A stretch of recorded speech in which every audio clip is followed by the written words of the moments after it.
Okay, guys, this is global change. This is the last chapter. Woo-woo, yay. All right, let's go ahead and go through it quickly.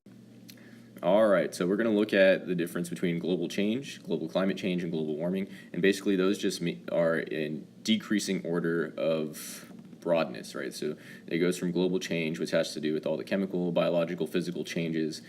Global climate has to do with weather pattern shifting, and global warming is specifically talking about just one aspect of global climate change, the average temperature increase around the world, okay?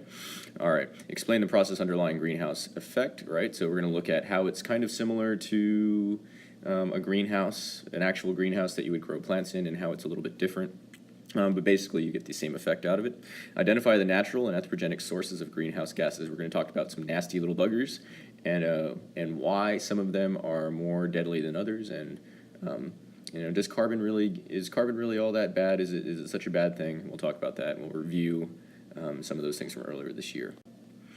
All right. So global change is what the chemical, biological, and physical properties of the planet are. So it's talking about all the collective changes all together. A lot of those are natural. We really can't affect volcanism too much. Not live long and prosper volcanism, but the volcanic activity, plate tectonics, we haven't gotten to the point to where we can really mitigate those things. But there are still things like weather events, which are physical, right? And so weather events are things that we think are caused by anthropogenic changes. And so that's something to look at. Now, if you go a little bit less broad and you go to a little bit more specific, global climate change is focusing on some of the physical properties of that. The average weather that occurs in an area over a period of years or decades, right? We're looking at the long haul. So one of the big pitfalls that people look at is if they see a weather event, a single weather event that might be outside of the narrative of global climate change, they might see snow in April or something like that and assume that, oh, okay, well, since there's snow in April, I found a snowball outside.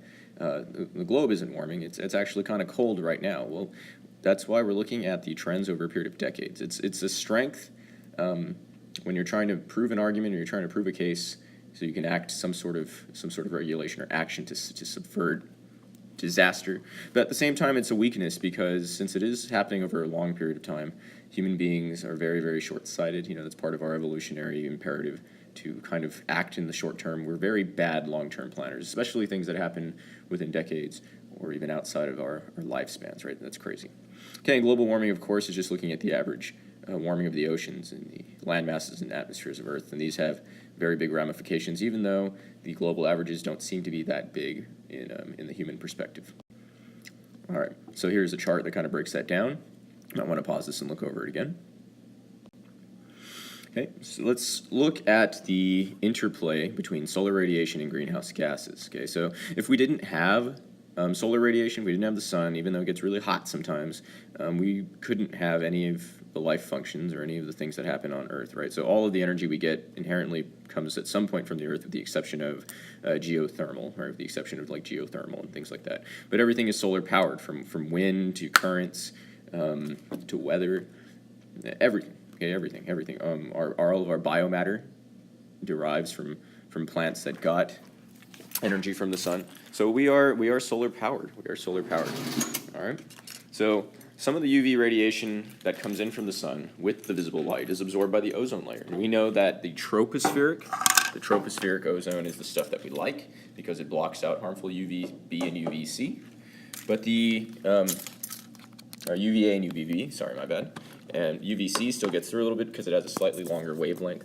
And in the troposphere, it absorbs that light and scatters it. It absorbs and scatters it, so we don't get concentrated beams and waves of really harmful ozone.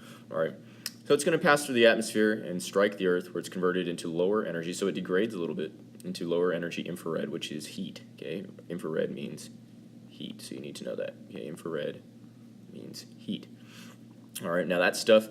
Even though the gases in the atmosphere, with the exception of things that are really thick like clouds, even though the gas in the atmosphere is mostly transparent to visible light, it is not transparent to infrared. So that means when it goes up, it bounces and gets trapped by the atmospheric gases. Okay, so that stuff, when it gets absorbed by those gases, it heats up those gases, and at nighttime or in cooler temperatures below, We know that thermodynamics says that heat will travel from a hotter area to a lower temperature. It's entropy, right? So when it gets cooler, the hot gas in the air will release that and have it go back down towards the earth, right? So we end up with a warming effect that happens even at night, happens in the winter, it happens during times when the sun isn't really out, right? So that's one of the indicators that there's global warming because of gases in the air, right? Okay. So it's a little bit different than an actual greenhouse because the glass just literally traps in heat, whereas greenhouse effect happens when the gas in the air releases heat down to a cooler atmosphere below it. All right, so this is a really important picture to kind of look at. This kind of sums everything up. So you have incoming solar radiation here. The albedo of the clouds will reflect it back up. Remember that word albedo. Dark ocean water is going to absorb it. Kind of depending on the angle of the sun. If it's down here, it'll have a incident angle and a reflected angle that'll bounce it back up. This stuff down here will absorb the UVC and the visible light, but that'll degrade and turn into infrared. Some of the infrared will escape, but a lot of it won't. A lot of it won't get trapped by greenhouse gases. And depending on what type of greenhouse gases we have in the air, we can have lots of problems with warming or not. But just keep in mind that if we didn't have things like CO2 in the air, we would have a problem with our climate and our weather patterns. We wouldn't have enough heat on the Earth, right? So we'd end up with something like Mars. The only problem with that is, for people that say, oh, well, we need that, otherwise we'll be like Mars, is that, yeah, that's true, but now we're getting way up there in terms of parts per million. Like we're approaching 400 parts per million, which is unprecedented. A lot of that stuff has happened in the last 50 to 100 years, and so we'll take a look at some graphs of that in a second. All right, okay, I need you right now to star this and make sure you don't ever forget it. Okay, the major greenhouse gas, the number one major greenhouse gas is actually water vapor. You know how hard it is to heat up a gallon of water, right? So that water vapor in the air does trap in a lot of heat. And so as weather patterns increase, so we get more precipitation, what's going to happen to the amount of water vapor in the air? Well, there is a maximum saturation point at which the water won't be able to persist in the air. Even if you add more and more and more, it'll precipitate.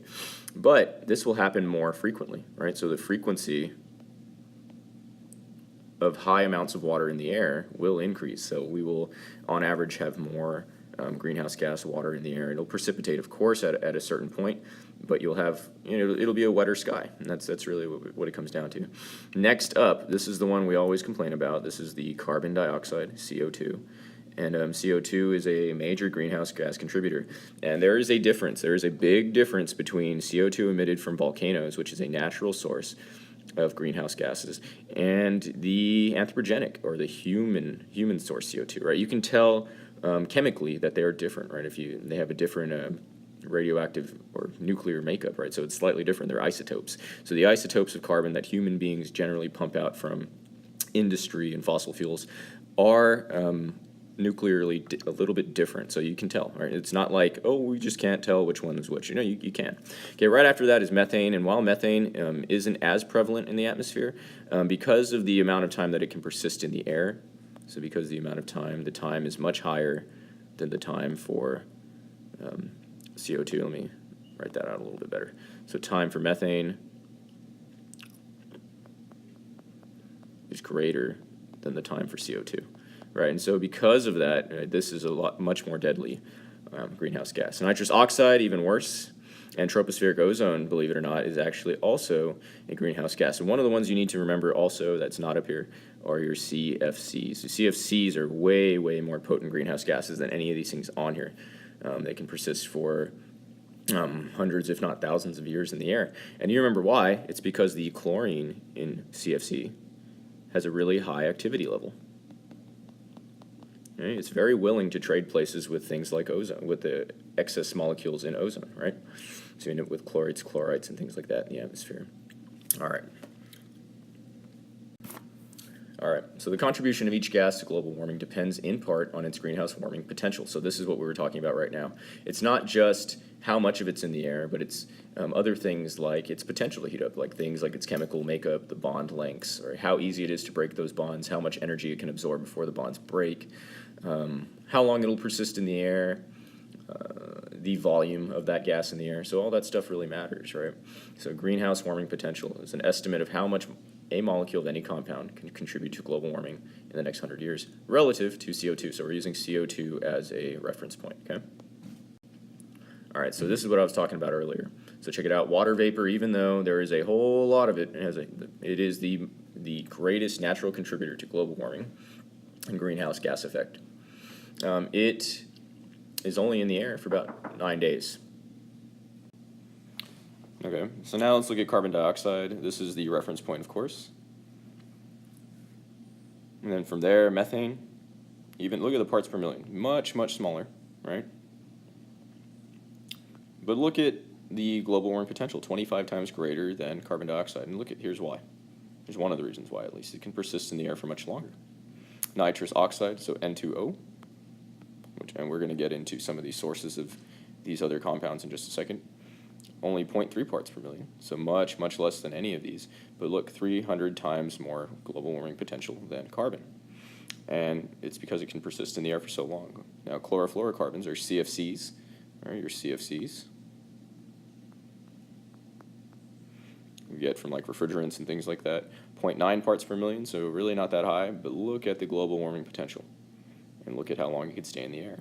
Remember that chlorofluorocarbons, the chlorine in there, can end up statistically doing about 100,000 reactions before it comes back down to the ground. All right, so here's some sources. So volcanic eruptions give you carbon dioxide and particulate matter, fly ash, or not fly ash, but just like particulate matter, fine particulate matter. And we're not really quite sure what that can do in terms of whether is it always a warming factor, is it always a cooling factor? Because when you have big impact strikes or you have volcanoes that erupt, there is a little bit of sunlight that's blocked, so the ground temperatures will cool. All right, so that's something to keep in mind. Decomposition and digestion from methane. You know that cows, they fart, and so they release methane. And that stuff is a big deal. So the Chinese, way back in the day, when they got really big up into organized livestock breeding and domestication, we're talking like 1000 AD, they had a problem with methane, right? All right, denitrification, so this happens in nature. This is part of the nitrogen cycle. Nitrous oxide is produced from nitrites that are in the water. And so that's something that contributes greenhouse gases. And then, of course, evaporation, evapotranspiration, and that's water vapor, part of the water cycle, and cellular respiration. Okay? Anthropogenic causes of greenhouse gases. All right, burning of fossil fuels, obviously. All right, so CO2, we have NOxes in our tailpipes as well. Agricultural practices, so think we got cows and things like that. Decomposition, you got all those things, right? Deforestation, how would deforestation contribute to greenhouse gases? Well, of course, yes, there's the CO2 from actually using the machinery to cut it down. But more importantly, you're getting rid of trees, which are carbon sinks, right? Which are carbon sinks. So by taking out the trees, you're releasing more carbon dioxide into the air over a period of time because they can't be absorbed anymore. All right, and then, of course, landfills. Landfills, especially if you have low oxygen environments, you're going to end up with methane production during the anaerobic respiration, right, versus aerobic respiration. Remember, we can use those methane digesters like some landfills do, so that you can get the methane and use it for power generation.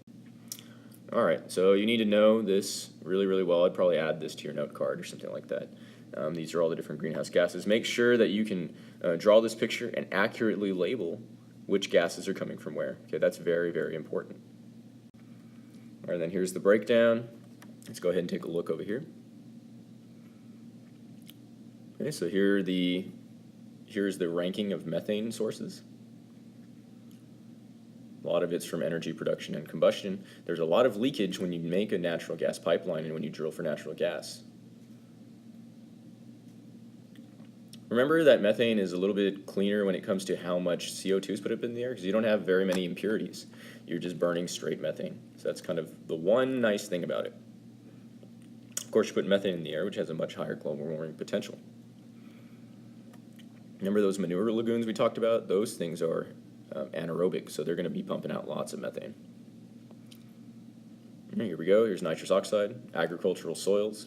where you have lots of things like legumes and nitrogen fixing plants in the roots, the bacteria, will release a lot of nitrous oxide when nitrites are put into the nitrogen cycle. Okay, so just keep that in mind.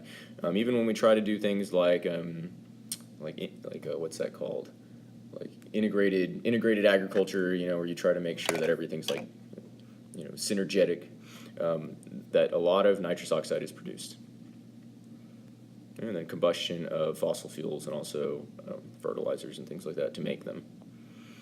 All right, carbon dioxide, most of it comes from electricity, especially in places like China.